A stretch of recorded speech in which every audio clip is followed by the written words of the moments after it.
Heroes are an inspiring group of people. Every one of them, from the larger-than-life comic book heroes you see on the big silver screen to the everyday heroes that let us live the privileged lives we do. Every hero has a story to tell. The doctor saving lives at your local hospital, the war veteran down the street who risked his lives for our freedom, the police officers and firefighters who risk their safety to ensure ours. Every hero is special and every story worth telling, but there is one class of heroes that I think is often ignored. The entrepreneur, the creator, the producer, the ones who look at the problems in this world and think to themselves, you know what? I can fix that. I can help people, and I can make a difference. Then they go out and do exactly that by creating a new product or introducing a new service. Some go on to change the world, others make a world of difference to their customers. Welcome to The Hero Show. Join us as we pull back the masks of the world's finest heropreneurs and learn the secrets to their powers, their success, and their influence, so you can use those secrets to attract more sales, make more money, and experience more freedom in your business. I'm your host, Richard Matthews, and we are on in 3, 2, 1. Hello, and welcome back to the show. I have got a special episode for you guys today. I've got two people on the line. I've got Richard and Charly Jaffe. They are a father and daughter team. You guys here? Can you say hi? Hi. Guys. Hello. Welcome to the show. Let me do a quick little bio for you guys so everyone knows who you are. First off, we'll start with you, Richard. Richard was the co-founder of Nutri-Foods International, which was a frozen novelties company, and SafeSkin Corp, which is medical devices, both of which you took public on NASDAQ and sold to Fortune 100 companies. So both companies developed #1 selling products in their categories nationwide. You currently write and speak and mentor young entrepreneurs starting on starting and scaling new ventures, which sounds super cool. I can't wait to get in and talk a little bit about your story. And then Charly, you are a storyteller and a captivating advocate for mental and emotional health with a background spanning industries and continents. You've produced stories for BBC, ran an Australian yoga school, which is like, that's a random thing to have done, an award-winning Google strategist, and you're currently a crisis counselor and graduate student in Columbia University Department of Counseling and Clinical, Psychology? Yeah, Clinical Psychology. Yeah, awesome. So what I want to do real quick is dive into what you guys are known for now. I know you guys just launched a book called Crisis into Success. So tell me a little bit about what your guys' business looks like today, what you guys are known for. Go ahead, Charly. Great.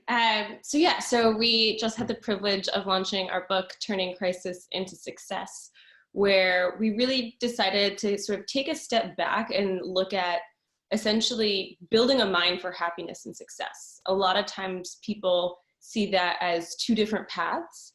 And in my dad's experience of building and selling these companies, he really found, no, it's actually building up his inner space that gave him the tools to find external success. And one of the really beautiful things that we found along the way was that the same tools that allowed him to sort of be relentlessly high flying were the exact tools that really helped me climb out of holes that I was in from personal crises, teaching and speaking and supporting people on their own hero's journeys. Absolutely, that's really cool.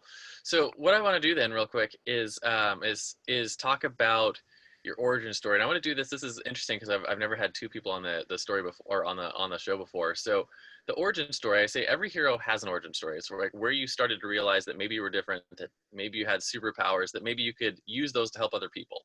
All right, so I want to start with Richard. And when did you sort of realize that you had maybe a different set of skills than those people around you, and you were gonna get into this whole entrepreneurship game? How did that story start for you? You know, I'm not sure I ever realized I have superpowers. I would say that I am very persistent and I don't like to lose. So I grew up very competitive, and I just never give up. And, you know, you just keep going. So I guess when I came out of Cornell and started the Italian ices business, we almost failed multiple times. But the real issue was, you know, how do you keep going? It wasn't until I really learned how to focus on solutions and not on problems that I was able to climb out of some very big holes. I have this unwavering capability of creating big holes and climbing out of it in my life. But they're all lessons. They teach me things. So I think that, you know, one of the things that's really helped me throughout my career in business is that I've always hired very smart people who learn fast. So I never tried to do it myself. I always, surrounded myself with some really good, smart people and allowed them the leeway to show me what they know and help me get out of things. Yeah, that's really cool. I've actually just started doing that in my business. I hired my first person in my company, and realizing that he's smarter than I am at all the things. So I'm like, I should have done this way sooner. Well, Richard, the real secret is, I think that I was very blessed. I worked with my father for 25 years, and he was a great mentor in the sense that I sat in on phone calls. He truly allowed me to fail and try my own things. And so I learned as I went along.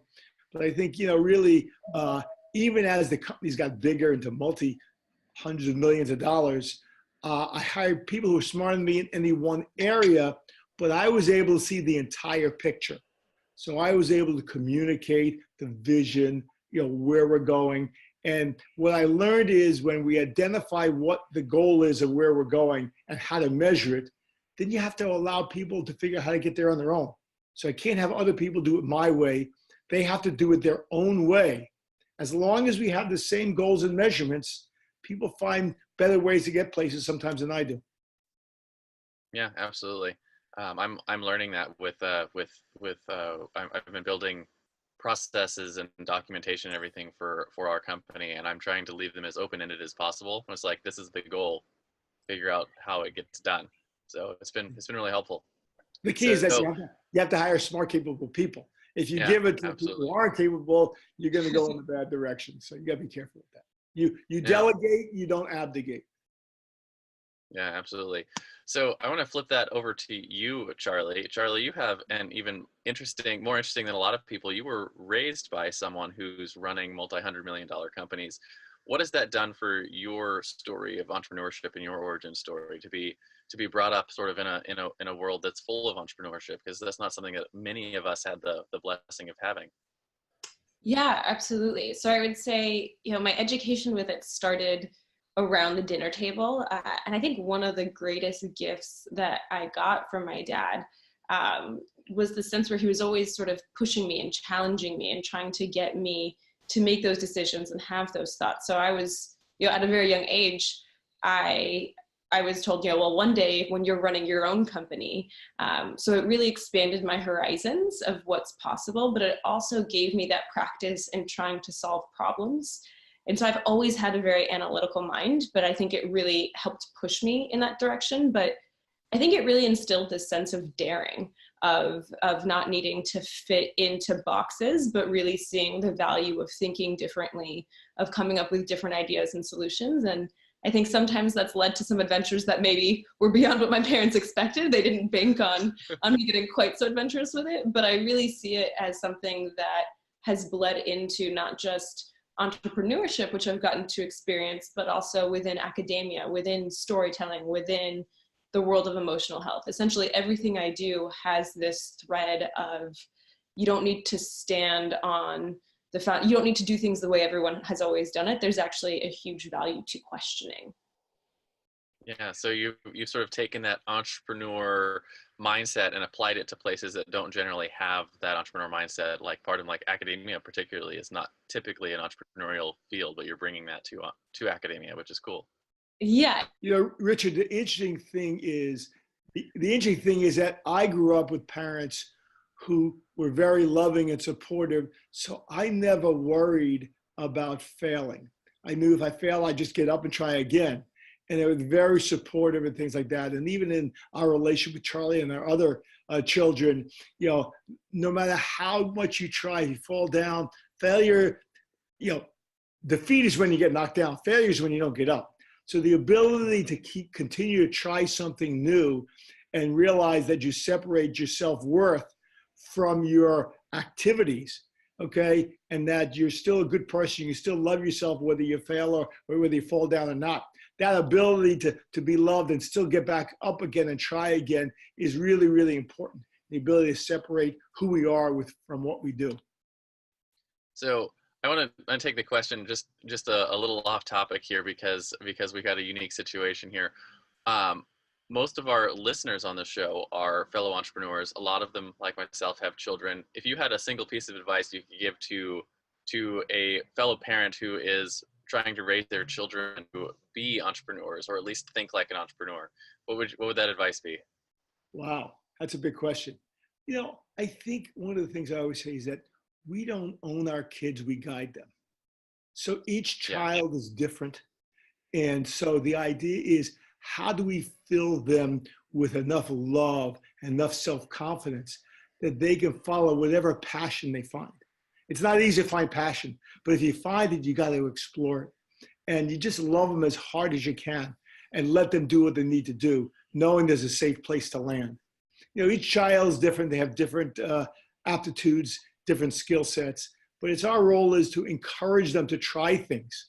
I always tell her, even our mid-20s, daughter, that you learn what you don't like before you learn what you do like. So it's just a matter of trying. And most of the time you talk to any successful entrepreneur, they got there because of someone they met. Someone inspires you. So you open your door up. You have to be open to the universe to allow it to provide things. I always believe that bad things happen to me because there are lessons to learn. And they keep happening until I learn the lessons, and they stop and other bad things happen. So life is a series lesson of repeated lessons. until lesson learned. Yeah, but then other things happen. So not to get surprised and to have expectations that we just do our best, and then we get the next day and do it again. So with children, sometimes it really is, they get so focused on success, and it's just about giving your best effort and being open to getting help. I think a lot of times, and Charlie talks about this, is allowing people to help you. Yeah, and I would also say, when we talk about opening the door, I think I'm not a parent yet, but oftentimes when we've found this really incredible path, we want to share it with people, but then we kind of become attached to those people following the same path we've been on. And I think with, as a parent, as an entrepreneur, one thing that my parents did really well is they opened a lot of doors for me, but they didn't tell me which one I had to go down. And I think that's one of the really valuable things, because some of the lessons that were shared with me when I was, in my early teens, I didn't listen to for years, but they were like planting seeds. When seeds are planted, they can bloom into something great. But if we say, I'm going to judge the success of this seed by how it shows up tomorrow, a lot of that would look like failure. So being able to have the time and the freedom to support that path and realize that a lot of times the big failures and the setbacks are actually the foundation for the best piece of the story.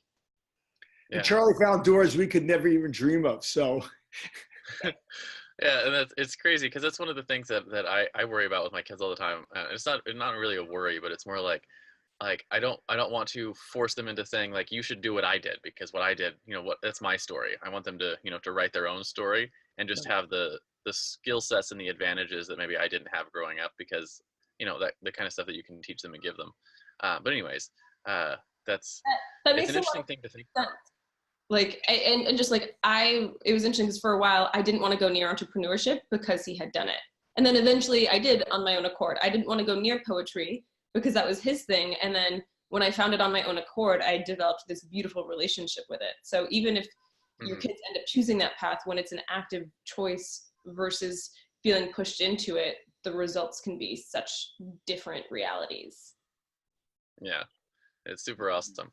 So speaking of things that are super, the next part of the hero's journey is having your superpowers, right? And that's, what do you do or build or offer this world that helps solve problems for other people? The things that you guys use specifically to help slay this world's villains.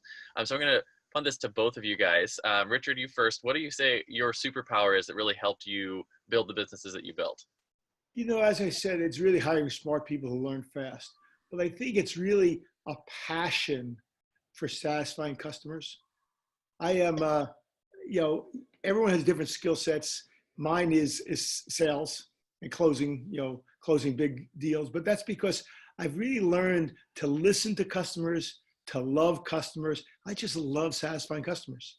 And so really understanding, I think everything starts in the entrepreneurship.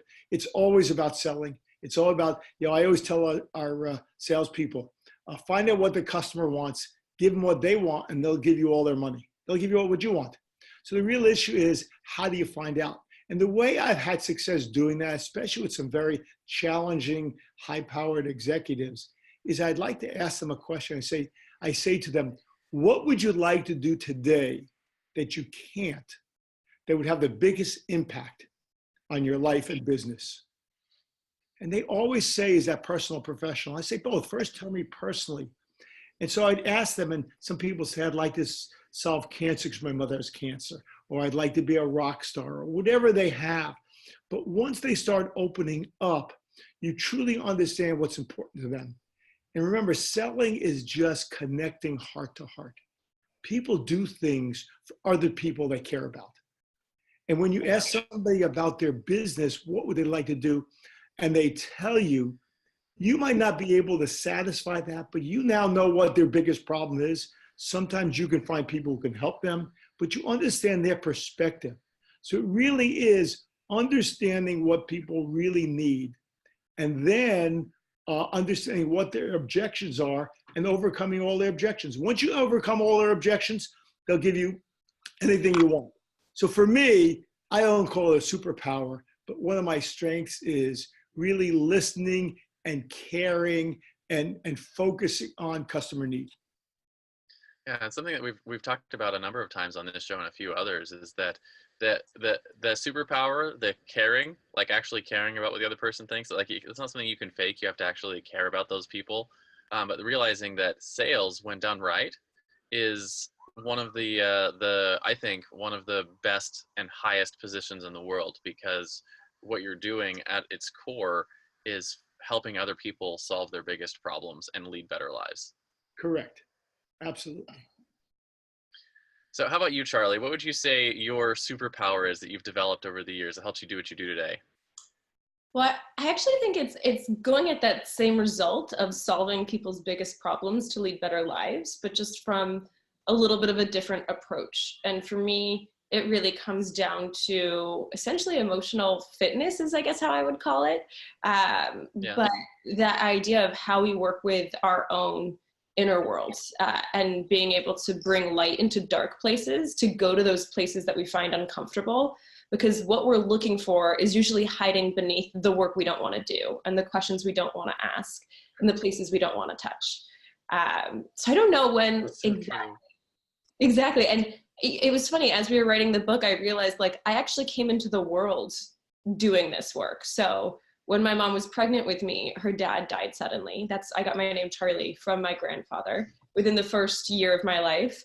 And you hear more about this in the book, but my dad was millions of dollars in debt and at a really low place, and holding me was where he found his light. So I kind of came into the world doing this work of bringing light into dark spaces. And I kind of have those memories growing up, even as young as 12, where friends would say, I don't know, I can't help this person. It was, a piece of it was always there.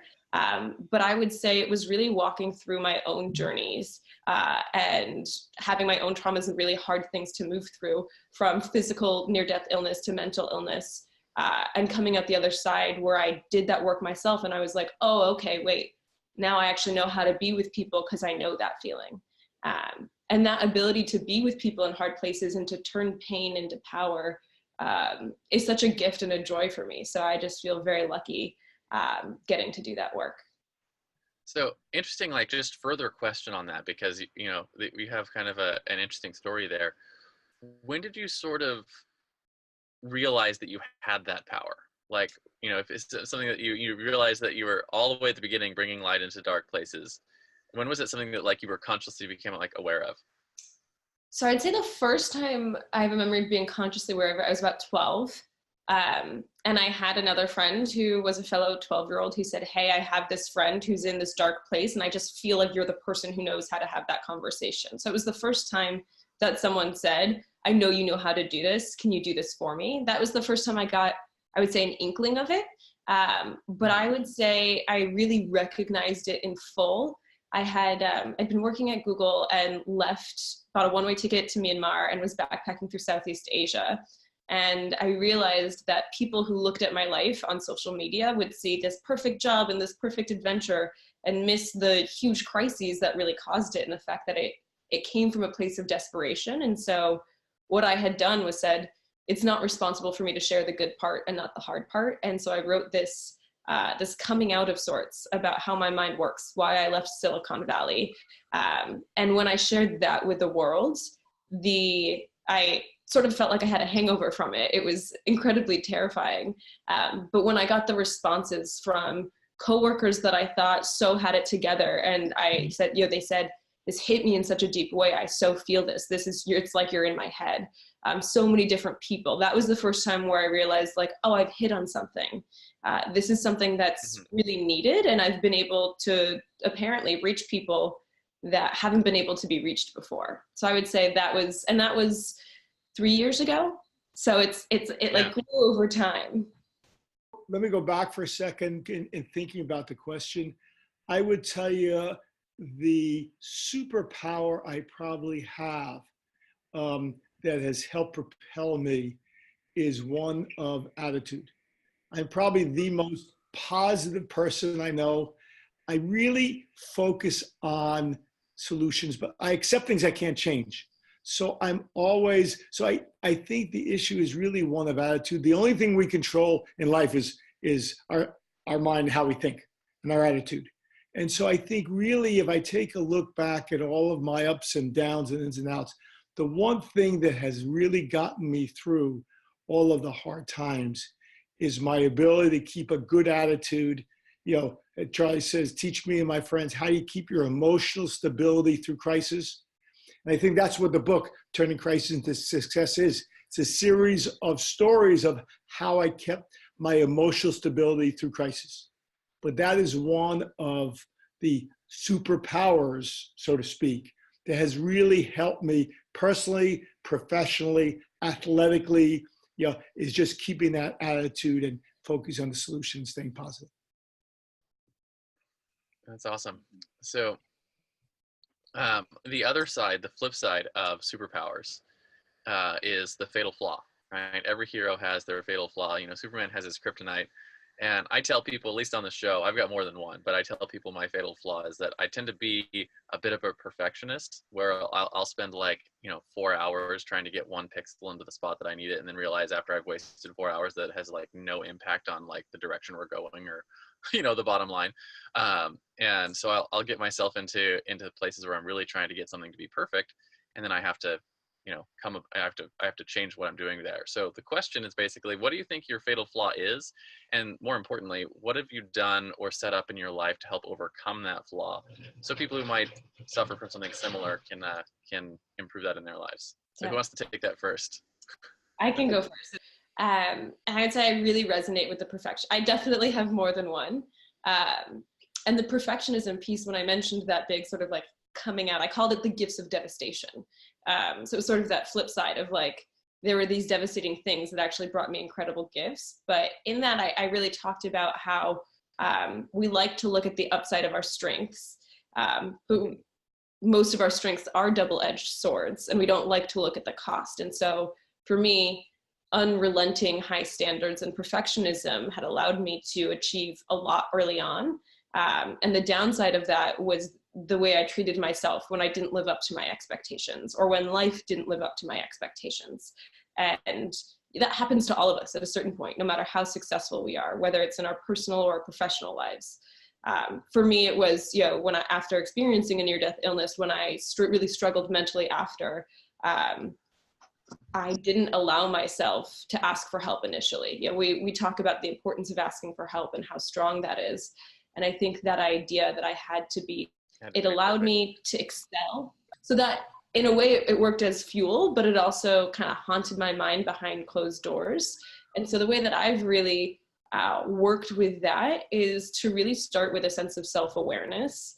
So things like meditation and journaling help me be aware of how my mind works. But I really conscientiously, I reach out for help. And I look at my feelings very differently. And rather than seeing challenging feelings as a sign of weakness, I see them as these really great tools It's almost like they're signposts showing me where the work needs to be done, so that if I have an experience of anxiety or depression or a strong reaction to something, rather than beating myself up, I'm like, ooh, there's something here to learn. And when it becomes about growth rather than how I measure myself, it changes. There's this idea of fixed mindset versus growth mindset that you may or may not be familiar with. But it's really about changing that fixed mindset of perfectionism into a growth mindset where our challenges can then be our springboards forward. Yeah. I have a close friend of mine who tells me that perfectionism is the lowest standard you can hold yourself to because it's an impossible standard, which is really cool. So I love the flip that you have there. It's like, instead of trying to hold yourself to an impossible standard, which is a low standard for you to hold, turn it into a growth thing. How can you look at this as an area for growth? That's a really cool way to look at it. Thanks. And the other thing about that is, I think, at least in my experience, oftentimes those of us who experience perfectionism have this desire for power, that like somehow being perfect gives us a sense of power, which will never be completely perfect. But what I really loved is that when we change it into something that's growth oriented, it actually gives us power in a more productive way. Because no matter how bad something is, if we can find a way to learn from it and to grow from it, we get to take some of that power back.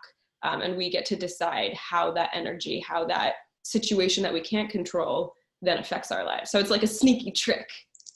Yeah, so it's like you're looking at the root cause. Why do I have this desire to be perfect? And then like actually satisfying that desire. Yeah. Cool. So how about you, Richard? What would you say your fatal flaw is, and how have you helped deal with it in your business? I guess one area would be that I am so positive and optimistic. I often don't see the potential downside of things. So earlier in my career, I'd be so focused on the solution and things, I wouldn't prepare for what if things went wrong. And I think as I've got more experience, I've learned how to see more choices. And a CEO's responsibility is to see around curves. You've got to be able to see what's happening in the future and prepare for it before it happens. And early on, I just had one bad thing after another. I mean, I just was not prepared. And I always found a way to get out of it. My father was a great mentor, but I always figured out how to get out of it. And I think as I developed as an executive and as a person, I actually was able to see a little more and prepare for it. It didn't stop me from being optimistic. It didn't keep me focused. But I think I took the blinders off and I was able to see more of what's possible and prepare for the things that might happen, even though I didn't think they were going to happen. And therefore, when they did happen, I was ready to jump to do things. I had people prepared. I had stories ready to go. So it was, I developed that a lot more. And even today, in my mentoring role, my role now is to ask questions. I had a great mentor when I was at SafeSkin, my second company, the latex glove company. And he'd never give me an answer, but he'd always ask me really good questions. And I find as I mentor, when people say, now that's a good question, that means I've asked them something they haven't thought about. And that's really an issue of how do you see more? How do you think about things, whether they happen or not? And that's my role as a mentor now, is how can I ask the right questions for people to think about things? Yeah. So if I'm understanding it correctly, the flaw essentially was having sort of like tunnel vision on the good things that you wanted to have happen, and not necessarily looking at all the things that could happen. And really, Right. it was experience. It was experience that helped open that up. Right. But it's both. I mean, it's a good thing to be tunnel vision on a solution. Okay. However, when you're the leader, okay, and you're responsible for lots of different areas, sometimes something comes out and bites you that you haven't thought about. So that's correct. Experience teaches that, and also willingness to open up and look at what if. I read somewhere, I think Charlie sent me something to read, where it says, why do we always think just because we think something is right? Okay, it's not. Okay. Yeah. So sometimes our thoughts are not correct. The more open we are to see things, the more prepared we are. Yeah, and I think the common theme in both of our responses, and I think a lot of times where people identify the kryptonite is sometimes people are like, well, where am I not doing well? Where's my weakness? Whereas in kryptonite is the flip side of our strength. Mm-hmm.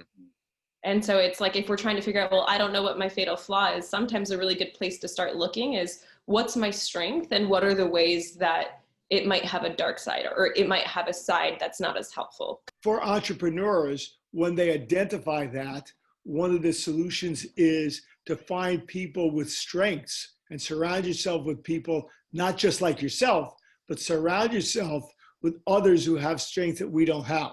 And that takes a lot of strength from a leader to realize that there are people who are better, smarter, okay, than ourselves. Yeah, and like I have that going on where I was like, I knew I needed to like my perfectionism, being able to hand things off to someone else who doesn't have the same perfection level but has the same end goal in mind, has helped me like, it's like, okay, I can just take it off my plate, then I don't have to worry about that because I know it'll get done. It'll get done to a good enough standard.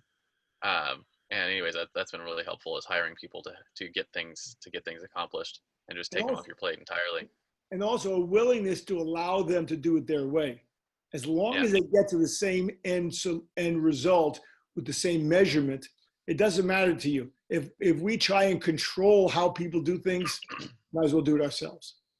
Yeah. And then they surprise you too with coming up with things you never would have thought of and doing things better than the way you would have done it. So it's super cool. So next question on the hero's journey here is your common enemy, right? And you guys both at this point do a little bit of mentoring in your business. So if you could go into a new client's life and just immediately like wave your magic wand and remove something from their lives that would help help them, say the common enemy that you just wanted to, go in and take out, right? Take out the villain. What would that be? So I'll start with that, Charlie. How's that? So Sure. I would tell you, I tell the young entrepreneurs, the most important thing for them is what they learn after they know it all. Okay. So I think the issue is that, so many times people come back after the fact and say, here's what went wrong. Okay. How do we fix it? And I try and encourage them, let's talk about it ahead of time. Okay. Let's talk about possibilities, solutions. A lot of strong-minded entrepreneurs want to do it on their own and think they know a lot. Just because they take advice doesn't mean they don't know it. But to allow others to help and to listen and to plan a little bit. That's what I see a common theme. The successful ones, the ones who are really good, are the ones that utilize me and ask the questions up front. Then they go do it and come back and we talk about it. The ones who are more challenging are the ones that go do it, then come back after the fact and say, oh, this is what went wrong. How do we fix it? Yeah, so it sounds like pride almost. Like if you could go in and remove that pride to say that I'm going to do it all myself or whatever, and to just realize that right at the beginning that if we ask and we rely a little bit on other people, that they could accomplish more and do more. Yeah, but it's a double-edged sword. It's that pride, that ego that drives them to success. Mm-hmm. So the real question is, when we're younger, we think we need to do it by ourselves. As we learn, we allow other people in to help us. And those are the ones that grow fastest. How about you, Charlie? Yeah, not too different of a theme, but I think for a lot of the work that I do, if I could wave that magic wand, it would be the beliefs that people are not willing to question. So there's certain times where, like one of my dad's favorite sayings comes to mind. Do you want to be right or do you want to be successful? And oftentimes we might choose this belief that's really close to our identity that we can't touch. It's like a sacred cow. And like, that's what we're prioritizing over our own growth or the growth of our company or our family or our relationships. But we don't realize it oftentimes because it's like, well, no, that's just taken as written in stone. So if I could wave a magic wand, it would really be the ability to have tenacious curiosity about what we believe in ourselves and the world. And I think that allows us to build a much more firm foundation, but it also allows us to find those places where, like I had mentioned before, where that most potent work can be done. It allows us to find the uncomfortable spots.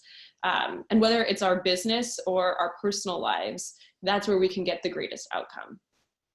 Yeah, is in those places that we never think to question. Like, is it like, let's start there and actually question those places. So just dive into that a little bit more. How do you help clients do that, right? How do you actually help someone get around and question the things that they never either thought to question or are afraid to question? Absolutely. So I think first it starts with, similar to sales, like connecting heart to heart, seeing the world through their eyes, not pushing, not anything, just really taking that in. And starting to bring in those questions where it's not me saying you have to choose this or that, but well, like, have you thought about it this way, or what does this mean in that way? And then if for, I'm trying to think of a specific example, maybe to an entrepreneur or person, let's take the example of perfectionism. A lot of times those of us who are perfectionists, we're not actually willing to really look at it deeply. We might say like, oh yeah, but I see it as this really good thing. And we're not willing to see that it's a weakness. And we're not really willing to see the costs. So it's having the conversation where it's almost taking off those blinders and figuring out where those costs are, setting the scene so that the person that I'm working with can really see a fuller picture. So a lot of times it's just the questions that aim at the areas that we experience those blinders. But before we can move to that change and to that, I mean, that's very uncomfortable work. It's not easy for a reason. So I think step one really has to be that sense of empathy and that sense of like, I see, a lot of times for me, it's I see you and I love you. That's not normally how we talk in business coaching, but it's that sense of unconditional acceptance and safety, which, when Google had done studies, they found on the most successful teams, they identified 5 different factors. The number one factor of a successful team was not the background of the people on it. It wasn't the technical skill. It was psychological safety. And so that ability to show up, make someone feel safe, allows those walls to come down rather than trying to bang them through. And I got to experience that in my own life. And so seeing how powerful that was then really gave me the commitment and the skills to do that with others. There's a great line that says, no one cares how much you know until they know how much you care. Yeah. And it's interesting. I find that in my own, I do a lot of strategy and coaching with my clients, and find that the biggest breakthroughs we have with their business is getting over first them understanding how much I care about their outcomes, right? Mm-hmm. How much I care about them as their person. And then they'll start sharing, their stats and the things that they're doing and the things that they're struggling with. But that doesn't happen until after they're like, oh, you actually care about me. Right. So anyways, that's a interesting way to discuss that. So the other, the next thing here is your driving force, right? So if the commonality is something that you want to get rid of, the driving force is something that you wish you could add, something that you could save, right? So Spider-Man fights to save New York, Batman fights to save Gotham. Google, for instance, Charlie, fights to index and categorize all the world's information. Right? So if you had a mission, something you could say, this is, if I could go out and just make this happen all the time, what would that be? Boy, I think for me, I think the real secret in life is learning how to love ourselves. And it's the inner peace and happiness. I write a lot of poetry about that stuff. So, for me, it would really be being able to share, for people to understand that success does not create happiness. Happiness Mm-hmm. creates success. And it starts from the inside out. And once we find it, we can't depend upon anybody else. We have to find it on our own, and then we can share it. If we look for it in somebody else and they leave, we lose it. If we find it in ourselves, we have it forever. So that's really, for me, a passion, is to kind of share what I've learned about my own inner peace and happiness. And, as people discover that, all the edges become softer in life. Okay. There's more fulfillment in and when we hold a small baby, I can tell you this, right? There's just such a emotional feel. There's just, the place is such a soft place. And sometimes we get into business, such a hard place. It doesn't have to be. There are challenges, but it's the way we look at things. So how do we keep that mindset? How do we keep that heart set, open heart, okay, and open mind? I'd love to be able to share it. What I find interesting too is, like, I've talked to a number of people about this, especially like you've built multi-$100 million companies. And a lot of people, they look at the business that they're building and think, I don't like the person I have to become in order to build that type of a business. And what you're saying is that you don't have to become that person. You don't have to give up your humanity to build a big successful company. So I like the way that you're thinking through that. In fact, the book started, I used to give talk to business school students about 10 ingredients to happiness and success in business and life. And even in the book, Turning Crisis into Success, we talk about 7 really key ingredients or traits that are common in both. And it is common in both. You don't have to be a hard ass or nasty to get ahead. Okay, you have to be. More than that, what we found in my dad's story is that those moments where, should have failed and found this miraculous exit out, they were actually the result of not being a hard ass. And they were results of that softness. And so that's one other thing I love about sort of his story, is how it's just so different than how we see what you need to be. And that it's not only compatible, but it can be your superpower. Absolutely. So how about you, Charlie? Same question. Do you have a driving force at this point in your business? Yes, I had president. So I'd say it's almost taking that same basis of using that deep sense of love. And my dad looks at it applying to entrepreneurship. And for me, I really love that personal inner world. And so for me, it's taking that sense of love and purpose into the uncomfortable places, to those places that we don't want to look at. And my purpose for that is I had some ruthless teachers that I've referenced here before a little bit when I was fairly young, late teens, early 20s, from physical trauma, emotional trauma, near death, almost the chance of a degenerative diagnosis where I had to face my own mortality. And I experienced what it was like to lose my dignity, to lose my mind, even, my will to live. And so those can be seen as just dark, nasty places. And what I found over time is we can actually approach those with a sense of love and find the beauty inside them. And that in going to those places that we find uncomfortable, we actually can lead more full lives of our willingness to go to those spots. So for me, I would say it's the bringing light to dark spaces and adventuring in those places that are uncomfortable, because those to me are just the most potent drivers of growth. And I definitely inherited a love for growth from my dad. And so to me, the inner world is fascinating because it's messy and we can't measure it. And it doesn't line up to the analytical side of me that likes to sort of measure and output and that messiness, but the way it can really affect us so deeply, to me, I find just really special and magical. So it's about bringing that love and light. I love the way you say adventuring in the dark places. Right? And those dark places are teachers. So though it's challenging because we're out of control, we don't know what's going to happen, but that's really where teachers show up, and it's there for a reason, because they're things we need to learn. Yeah, and I just like that mentality of like learn to adventure in the dark places, because adventuring is such a positive, optimistic thing to do, and dark places are not positive and optimistic. So you're sort of like bringing those together, and you're like, how do we adventure through these dark places and really learn from them and grow from them? So it's fascinating. Well, the idea is to try and get out of them as soon as we can. So it's not something you wallow in, but it's something that you kind of explore. You get out of a dark place by going forward, not going backwards. And the idea is, how do we push ourselves forward into the darkness to find light at the end of the tunnel, and hope it's not a freight train coming at us. Yeah, and it's, for me, been really beautiful to see how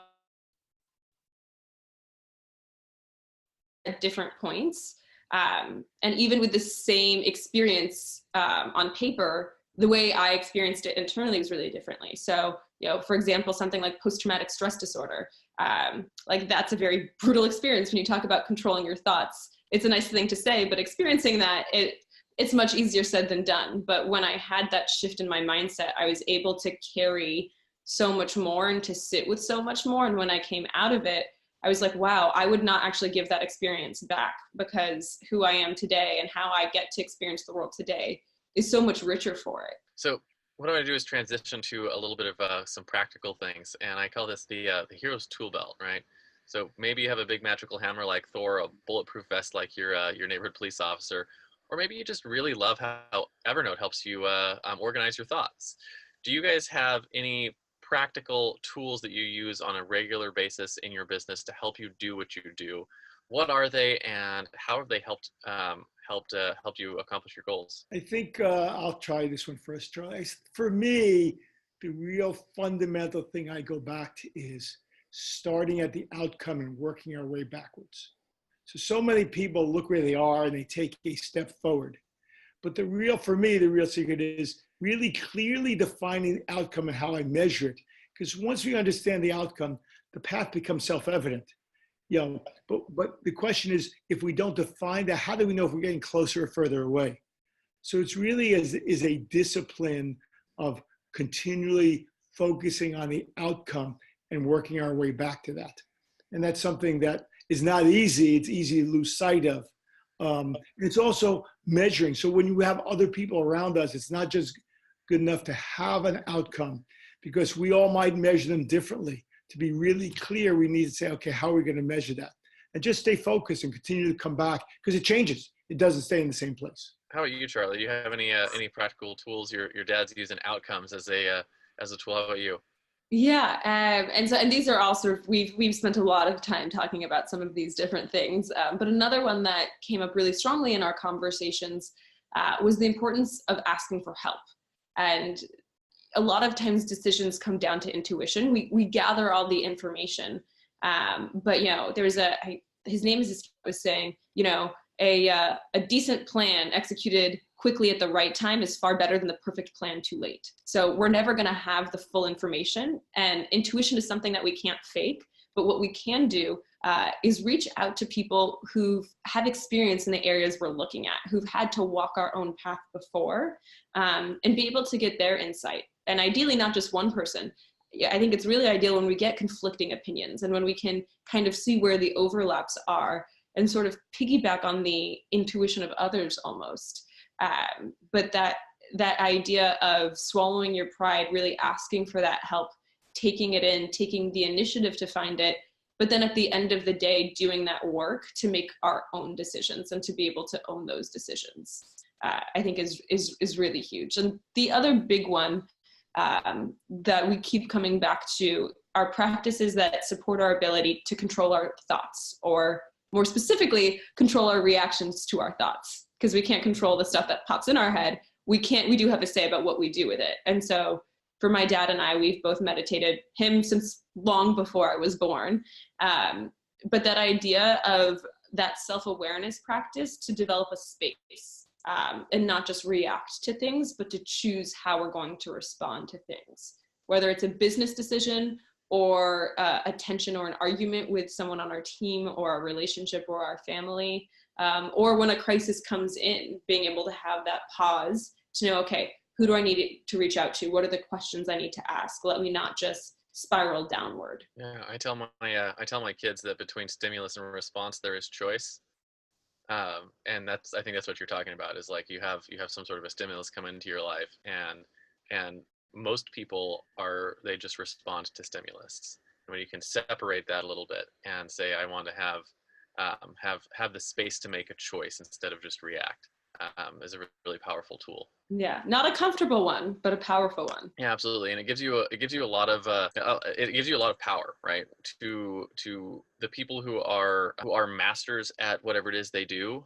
The reality is the way that you become a master is by learning how to separate stimulus from response and then train the response, right? So you can train yourself to have the response that has the best outcome, right? And that's how you become a master at something, is by training the correct response. Experience is having more choices. So when we're younger in experience, we only see 2 or 3 choices.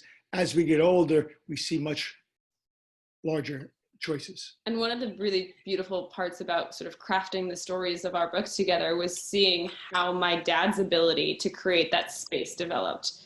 Because a lot of frameworks are great. We use it in the beginning of our book, but what we've also found is life is much more messy than simple frameworks and steps. And so a lot of what we do in the book is get into that messiness.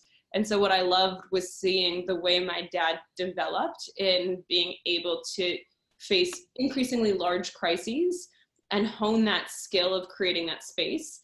Because when I was younger, when things were going poorly, and things went very poorly throughout my childhood, the greatest gift he gave us was we didn't know.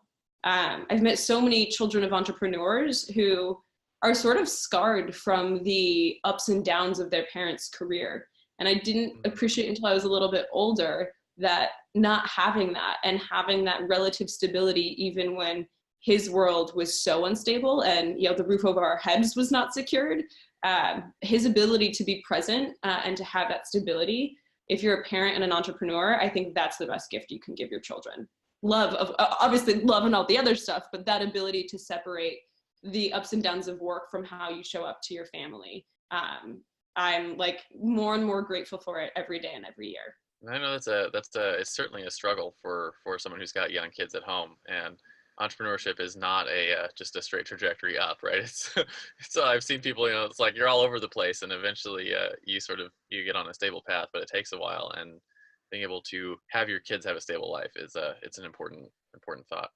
I compare it to a glider up in the sky that looks so smooth, the glider plane.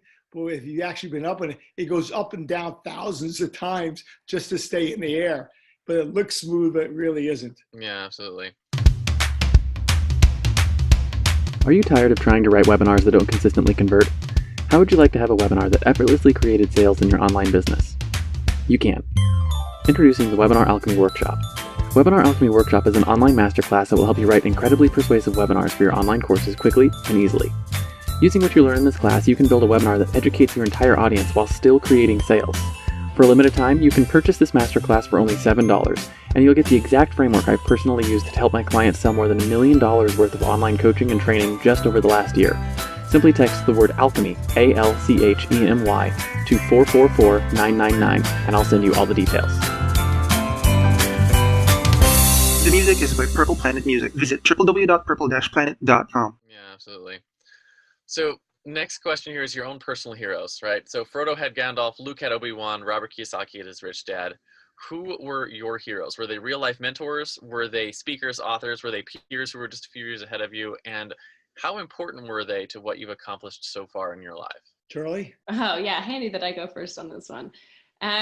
There's a number of different people that come to my mind, but I would say as a more general rather than specific, people who spoke about their pain or their stigma, whether that was, you know, people who were coming out as LGBT before it was really accepted, people who came out about sexual violence before that was a really common thing, people who were willing to step into those fires, I think made it so much easier for the rest of us behind them. But what I really think that gets down to is isolation is such a dangerous thing. Like, it is worse for you than smoking 2 packs of cigarettes a day. It's like it for our physical health as well as our quality of life. And so the people that are willing to risk feeling isolated in order to support others that they know need that, to me, that type of bravery made such a difference in my life. And that's what I really drew on when I started to be more open about some experiences that were hard for me to share. Like their strength, it was a sense of crowdsourced strength, even from these people I didn't meet. And then the more that I opened up about my own story, the more I could tell my father's, because it gave me a bigger depth of perspective and insight. So I would say it's not necessarily one specific person, but those groups of people to me are very inspiring. Yeah, so the ones who forged the path, so to speak. Exactly, especially the unpopular paths. How about you, Richard? Who were some of your heroes Well, that really helped I haven't inspire really you? I haven't really gone through life with heroes. I say as a young boy growing up in New York, Mickey Mantle was always an idol of mine in baseball, but I didn't idolize him as a person. You know, my father's always been the hero because I learned so much from him. But if I had to think of an icon who really became a hero for me, it would have been the chairman of Coca-Cola by the name of Roberto Goizueta. And when we sold our first company to Coca-Cola, I had a chance to sit next to him at a lunch and hear his stories as a Cuban immigrant working his way up to the top of one of the greatest companies in the world. Just his story, his humbleness, his his connection to people, the way he viewed things, the way he communicated. He was always just known as such a gentleman and held in such high regard that I always admired him. So I don't think I idolized him as much as I admired him as a person and an executive, and looked at his accomplishments, and just glad to be part of an organization for a short time that he had helped build. And to piggyback off that, if I can include admire, like that deep admiration, not to get too cheesy, but my parents, the way that they show up to each other, and how passionately in love they are, and the way that they really, like, they're better versions of each other together, and they grow and expand together. And especially in a time where so many of my friends, so many of the people I know didn't grow up with parents whose marriages stay together, let alone really flourish, to have an example of what really passionate, supportive, long-term love looks like was just a gift beyond measure. And there's different pieces of them. Like, I love seeing how much of my parents I've become. I've gotten to the age where I can appreciate that, and it's not like Even my jokes. Hey, okay, whoa, don't push it. Yeah, I've started to realize the same thing. I call my parents on a regular basis nowadays, and I'm like, thank you guys for being awesome, because I know it was hard to do. Yeah. And also I've apologized a number of times now for being a child. Because when you have four of them, you're like, I can't believe I did all the things I did to you, and you guys still you didn't strangle me. So thank you for that. Absolutely. And my parents also were very close with my friends growing up, and that was really special to see my parents have their own relationships with my friends separate from me. Like, I would walk in and they'd be having dinner with a friend that I didn't know was going to be there. Like, that type of just unlimited love, unconditionality of love, and the really village mentality of, like, our home is open to everyone. That sense of community really comes with me. So they've just shaped my life in such beautiful ways that I'm very, very lucky for. Yeah, absolutely. So let's go ahead and bring it home for our listeners. What are the top 1 or 2 principles, actions that you use every day that help contribute to your success and the influence you sort of enjoy in your business? And if more specifically, something you wish you had known when you started your career? Well, I think for me, there's 3 key things I do every day. One is meditate. I've been doing it for 45 years. But it gives me my own space in a very hectic life. Second is gratitude. Okay, I'm very grateful for things around me. I know how lucky I am. And the third thing is a forgiveness practice. So I think meditation, gratitude, and forgiveness are 3 keys to a happy and peaceful life. And it's not easy. Sometimes we find ourselves in situations that we don't want to forgive. We're not grateful. But it's coming back to those and creating a practice every day where I share those and I understand those and I realize how lucky I am. That really propels me to who I am today. Absolutely. How about you, Charlie? Yeah, well, it's a little unfair that he gets to go first because we've talked about these things together. But yeah, so meditation is a big one for me. Gratitude. It's actually, for me, it was great to see, here's this practice I have. And then when I looked at the research, realizing that, like, hey, science actually supports this, that if we record 3 good things a day, they actually found that it, over just through 2 weeks of doing it daily, decreased burnout by 15%. So it's really fun when the science is like, oh wait, no, like, we really see this working. Yeah. And the same for forgiveness of its impact on long-term well-being and happiness. And I've had, things that people would say you never need to forgive it, but I really see forgiveness as not being about the other person. Forgiveness is about bestowing freedom upon ourselves. Holding a grudge is sort of like, they say, like drinking poison and hoping that the other person feels the pain. And so those 3 are definitely really big for me. And the fourth one that we've also talked about in that space is accept the things we can't change, that sense of surrender. And by looking at what I can't change, but saying I do have control over, how do I learn from this? How do I grow from this? And how do I use this as a tool in whatever way I can, has allowed those challenges to bring so much more benefit into my life. And eventually has led to those challenges actually disappearing in a way where if I was resisting them, it would have strengthened them. So I think oftentimes when we want to push against something, the most effective thing that we can do is, rather than pushing against a freight train, saying, how can we just like maybe change its direction slightly and use that energy? And I think, we see examples of my dad doing that, throughout the book. There's aspects of that in his story as a professional that is embrace the freight train, just shift it. Yeah, embrace the freight train. I like that.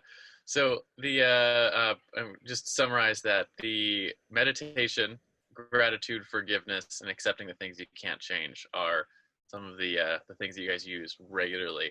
I really like the forgiveness as a freedom thing. Not to get terribly religious on the show, but one of the things that I've always thought was really important was, for at least in my life, is people have asked me before, is like, how can you forgive someone who's done something to you before they ask you for forgiveness? And I was like, because it's not about them, it's about me. And in my own life, I realized, like, I'm a Christian, and Christ, the story, Christ died on the cross 2,000 years before I even had the thought to commit some sort of sin, right, in the first place. And it's like, he didn't ask me, I didn't ask for forgiveness first. He did the sacrifice first, right? Mm-hmm. So it's that same kind of thing. And it's like, it's that that's the model we should follow for ourselves. Is like, I don't have to wait for the person who slighted me to come back and realize they slighted me for me to forgive them for that and move on, right, and have that freedom. So anyways, I think that's an important tidbit. Charlie's point was, it's not about them, it's about us. Yeah, it's the idea of, if they slighted me, if I have a cut on my arm, okay, I can't change the fact that there's a cut there. Do I want to keep throwing salt on the wound, or do I want to allow it to heal and move on from it? Put some Neosporin and a Band-Aid on there. Yeah, exactly. Yeah. So last question, and I call this the hero challenge. I do this on every show, and basically it is, do you have someone in your life or your network that you think they have a fascinating story we should tell on this show? Who are they, and why do you think they should come on the show and tell their story? I don't really have anybody in particular. There are so many people with so many great stories. So I can't pick out any one person. If I had to pick out one person, I'd pick out my wife, Anne. Okay. If you want to interview an angel on earth. Okay. So if you want to find what does an angel on earth look like, I would talk to her. Absolutely. How about you, Charlie? Do you have anyone that you think we should bring onto the show and tell their story? And are you specifically focusing on entrepreneurs? It doesn't have to be specifically entrepreneurs. Most of our guests have been entrepreneurs, but if we're looking for people who we can actually sort of pull back that mask and look at these kind of questions that's really helping them, build a life that has influence. Yeah. So one person that comes to mind for me is a dear friend named Christina. And she's one of the co-founders and the CEO of a nonprofit called Project Heal.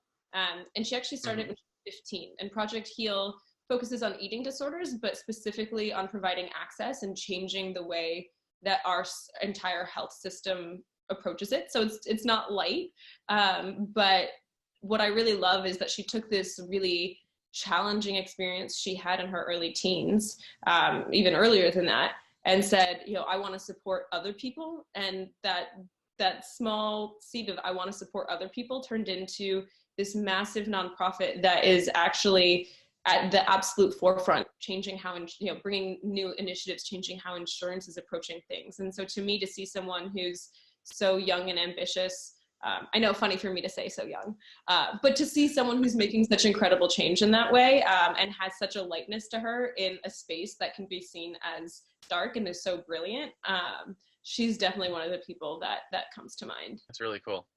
Okay, so thank you guys so much for coming on the show. Last thing here, where can people find you? Where can they pick up the book, The Crisis into Success?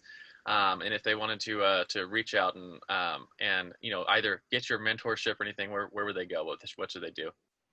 Absolutely. So they can go. So we have a book website, which is simply www.crisisintosuccess.com.